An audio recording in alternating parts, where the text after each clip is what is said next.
laba mar in ay ukun kaa gubato runtii waxaa waaye wax aad u qaldan. waxaa u samaysay maraq oo kale.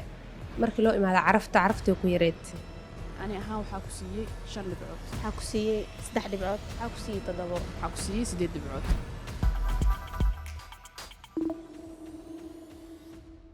kulanti wacan oo wanaagsan daawadayaal idilkiinba meel kastoo aad joogtaan kusoo dhowaada barnaamijka tartanka cuntada ee dhadhan oo sanadkiisii 4 ee qabanayso Astaan TV. hore waxaa loogu soo qabtay tartanka gabdho kaliya, kadib waxaa tartamay wiilal kaliya, balse sanadkan sanadihii hore wuu ka duwan yahay, waxaa loo wada qabanayaa wiilal iyo gabdho. mar kale soo dhowaada. waa hagaag tartamayaasha caawa ee wareega koowaad ee tartanka ee noo furi doono waxaa ka mid ah oon u yeeri doonaa Sundus Xarbi Axmed oo ka mid ah tartamayaasha barnaamijka noo furi doona. Sundus ila soo dhaweeya. soo dhawow. Sundus markii ugu horeysay miyaa barnaamijka aad ka qayb galayso? haa markii ugu horeyso ay ka qayb galay barnaamijka tartanka cunno karista. sidee u aragtaa? waa ku faraxsanahay, horena waa u jeclaa inaan ka qayb galo, markaana nasiib u yeeshay. maadaama ay barnaamijka markii ugu horeysay aad ka qayb galaysay ee tahay, maxaa rajeynaysaa? insha allah waxaa rajeynaa inaan ku guuleysto. annagana guuleyso ayaa ku leenahay, waana mahadsan tahay. marka xigta waxaan u yeerayaa oo la tartami doono wiil, waa Maxamed Cabdulaahi Warsame oo in badan aad wejigiisa markaad aragtaan aad garan doontaan. soo dhawow Maxamed Cabdulaahi Warsame. sidee u aragtaa barnaamijka cunto karinta in aad ka qayb gasho iyo dhadhan? aad iyo aad waa dhowahay. waan ku faraxsanahay inaan barnaamijkan ka qayb galo marka koowaad waaye. waxaan rajeynaa inaan guuleysto. waa mahadsan tahay, annagana guul ayaa kuu rajeynaynaa. way mahadsan yihiin labada tartame ee barnaamijkeena ka qayb geli doono. markana waxaan u gudbinayaa guddiga barnaamijka oo inoo fadhiyaan Idil Maxamed, Sucaad Cabdulaahi iyo sidoo kale Nasra Abtidoon oo barnaamijka guddi ka ah. mar kale soo dhowaada Sundus iyo Maxamed, sida wanaagsan aad tartanka iskugu soo diyaariseen isla markaana aad heegan ugu tihiin inaad tartantaan, waa idinkaga mahadcelinayaa. insha allah tartanka sanadkan sanadadii hore uu ka duwan yahay. waxaad ku tartami doontaan insha allah wareega koowaad.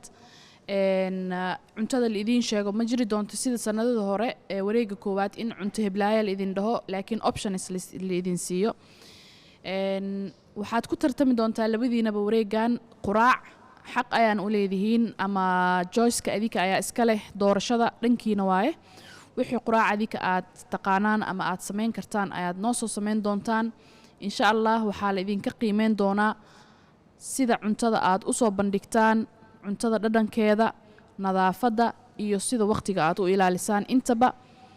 waqtigan wuxuu idinkaga bilaaban doonaa marka aan idin tirino. haddii waqtiga la gaaro waxaa qasab ah meesha aad joogtaan inaad ku joojisaan. timeka aad haysataan waa 30 daqiiqo. insha allah adeega aad u baahan tihiin dhammaan meesha waad ka heli kartaan. haddii aad weysaan ama isla markaa aad arki weysaan waadna weydiin kartaan wixii adeeg aad u baahan tihiin. waa mahadsantihiin. haddana waxaa idiin bilaabanaya waqtiga 1 2 3.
bakeeri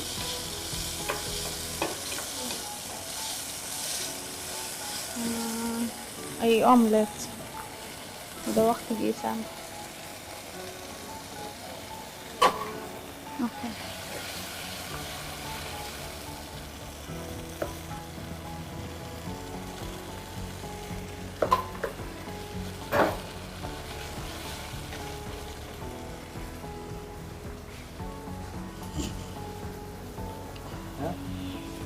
نبدأ ديالنا شوف طاول الاسم على ديالنا فريد فيرست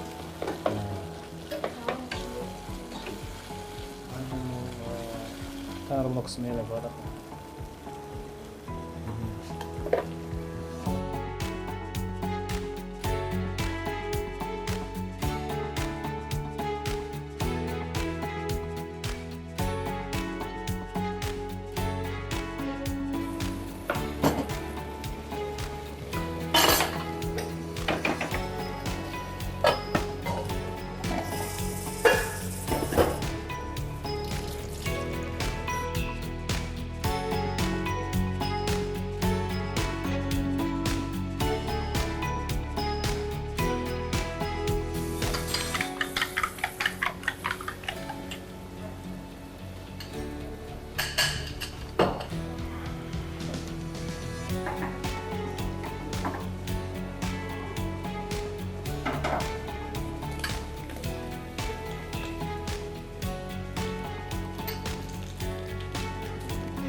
waqtigii muu dhamaaday hadda wax kaa dhimaya waxaa sii wajibta sababtoo ah waqtigii insiigu idiin dhamaaday hala u fiirin doonaa cuntooyinkaas miiseen maqoon meela maxamed waxaana noo soo bandhigi cuntada diyaariseen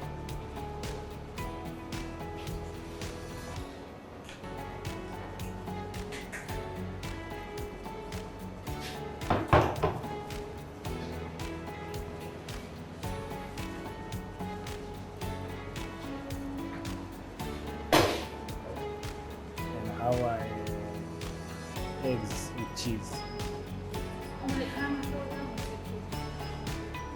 Iga shuka maahan.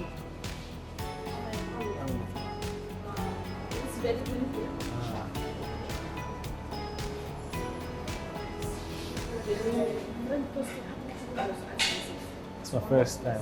Marka hore.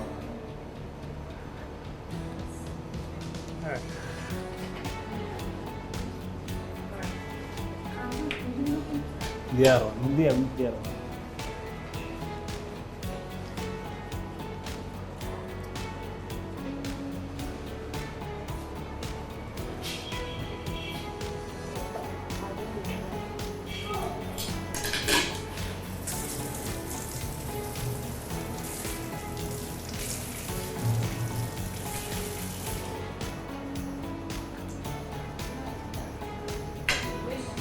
ملا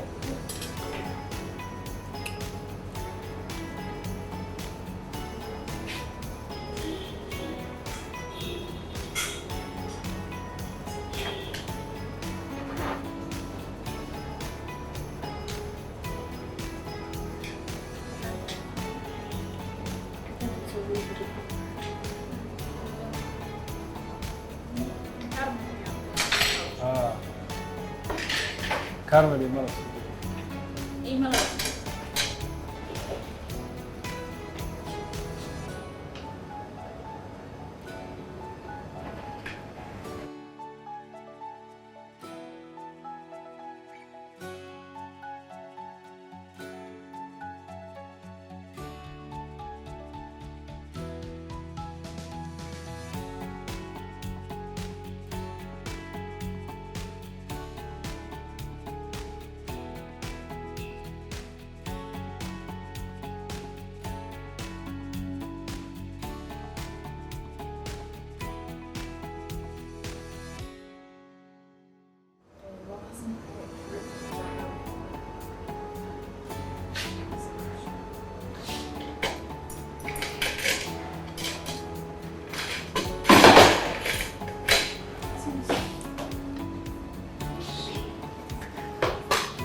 هذا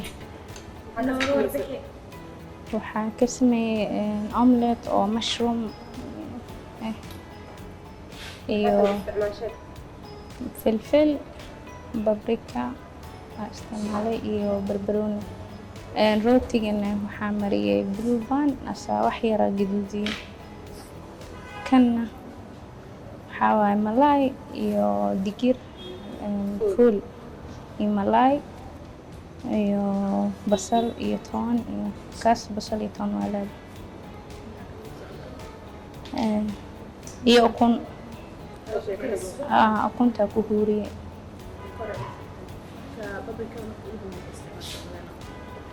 waqtiga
toonaa saliid lahayd saasoo saliid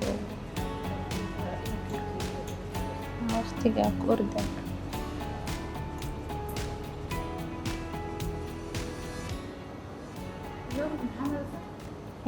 rootiga batar yaraa mariyey waa xoog gaduud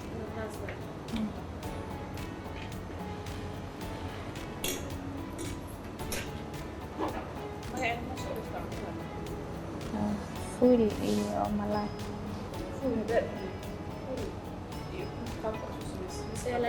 ukunta waxaa lahaa maya markas Soomaali markasta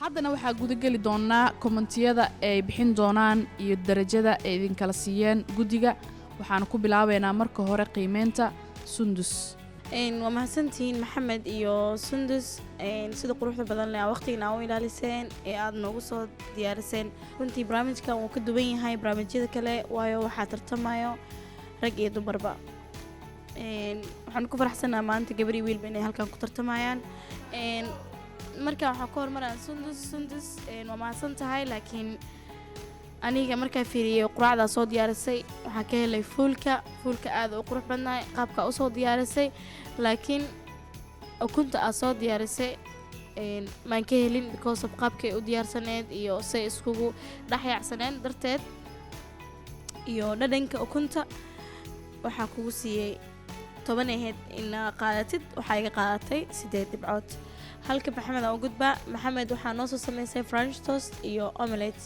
runtii dadaal wacan wiil soomaaliyeed inuu maanta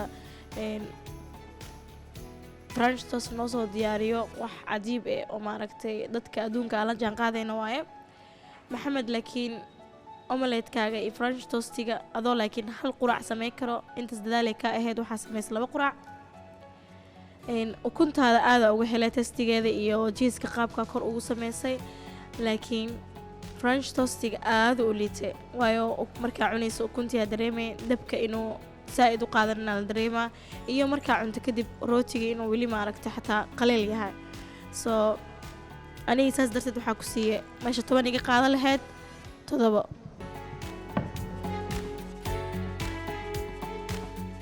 aada u mahadsantihiin labadiinaba waxaa ka bilaabayaa sundus run ahaantii waa dadaashay cunto qurux badana noo soo bandhigtay waxaan aad u bogaadinayaa horta cuntooyinka ah soomaaliya lagu aqoonin inaa qayb ee ka ahayd cuntadaada sida mushroomka oo dad badan yacni aysan fahamsaneen xitaa faa'iidada uu leeyahay fuulkaaga run ahaantii top ayuu ahaa sidaa usoo diyaarisay laakiin aniga waxaa dareemaya saliid inay waxyar zaa'id ku ahayd muhiimadana waxaa waaye mar walbo in qofka sheefka uu kontrooli karo waxyaabaha saliidda iyo sokorta iyo cusbada laakiin sida kale habka aa u isticmaashay habka isku soo saartay saxankooda aadaa uga helay aniga waxaa ku siiyey 9 dhibcood laakiin waxaa muhiim ee mar walba inaad saliiddaada kontrooshid maxamed waa mahadsan tahay run ahaantii inaad tartanka qayb ka tahay oo gabar aa la tartamayso waxay diraysaa fariin ah in ragga iyo dumarkaba ay u saman yihiin cuntada in ay bartaan isla markaana ay tahay cunto karinta xirfad muhiim u ah nolosha cuntada soo bandhigtay run ahaantii ukuntaada aad ayaan uga helay sida jiista u isticmaashay laakiin wax presentation ama qurxin ee lahayd cuntadaada totally ma jirin sidoo kale french toastiga aa samaysay ma ahayn wax lagu tilmaamo french toast waa isku dayday laakiin ma dhihi karno waa french toast aniga waxaa ku siiyey 8 dhibcood waa mahadsantahay sundus iyo maxamed waa mahadsantihiin labadiinaba sida tartanka uu soo qayb gasheen iyo dadaalkaa muujiseen waxaa ku hormarayaa maxamed french toastiga aa samaysay waxaa waaye guddiga u horeysay ka dhawaajiyeen french toasti sax ma ahayn ama weys saxa maada marin waxa ugu horeeyo oo mistakegaaga wuxuu ahaa inaadan wax qorfe aadan isticmaalin oo ukuntii caanii bas aa isku qastay waxyaaba ugu muhiimsan marka french toast la sameynayo waa ukunta shirkeeda si u baabao caraf oo cinnamonka loogu sameeyo la isticmaalo saasay taa isku daygaaga ma xumeen inkastoo caanaha laftigeedu iyo ukunta xoog aa u dhexgelisay meeshaas boontii ani kaaga jirtay laakiin ukuntaada aaday u wanaagsaneed meesha aa 2 cunto ka diyaarisa haddaa french toastiga asaga dhan iska dhaafi leed ukunta bes maxaa la dhihi jiray aa soo samayn lahayd say u macaaneed u fiicneed ani waxaa ku siin lahaa 10kiiba 10 laakiin maadaama 2 quraacaad diyaarisay labadaba inaa qiimeeyna waaye soo aniga waxaa ku siiyey 7.5 adiga quraacdii aa soo samaysay way wanaagsaneed bes xoogaa ani fuulka waxaa dareemayay inuu dhanaan yahay laakiin caraftiisa aada uga helay sida toonta iyo waxyaabaha u isticmaashay mushroom iyo ukunta isku samaysay iyagana waa ka helay iyagana waxaa dareemaya xoogaa yar saliidda inay kaaga badatay laakiin aadaa u dadaashay markii labadiina la isbarbar dhigo quraacdaada ani qaadan lahaa waxaana ku siiyey 8.5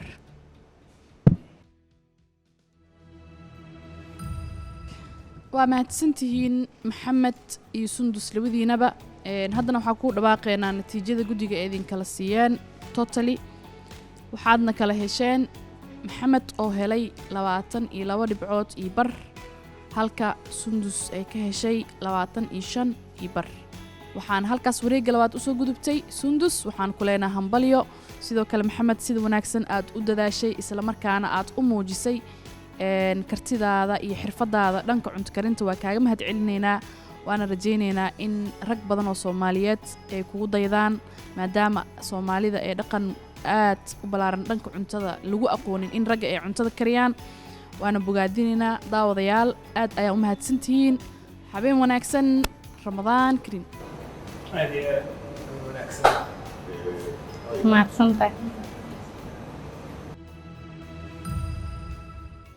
السلام عليكم ورحمة الله وبركاته مقايق ومحمد عبد الله ورسمة وكفر أحسن أنا كساق قبل برنامج كدردن وحاهم بلينا ولا شيء سندس أكو قولي ستي أذنك إنه حنيري جينا وأنا قريب كشيء برنامج كالسنة ذا صوصة إن شاء الله برنامج هذا في عواي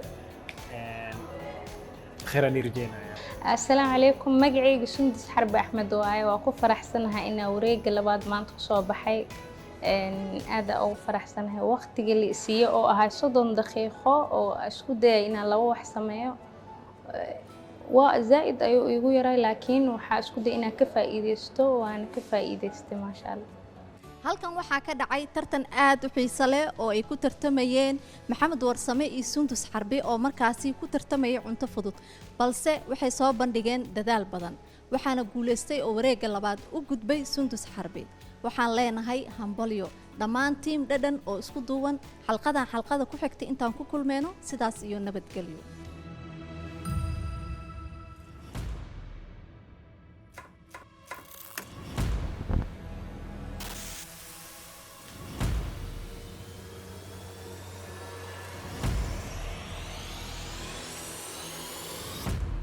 laba mar in ay ukunkaa gubato runtii waxaa waaye wax aad u qaldan waxaa u samaysay maraq oo kale markii loo imaado caraftii ku yareed ani ahaan waxaa ku siiyey 5 dhibcood waxaa ku siiyey 3 dhibcood waxaa ku siiyey 7 waxaa ku siiyey 8 dhibcood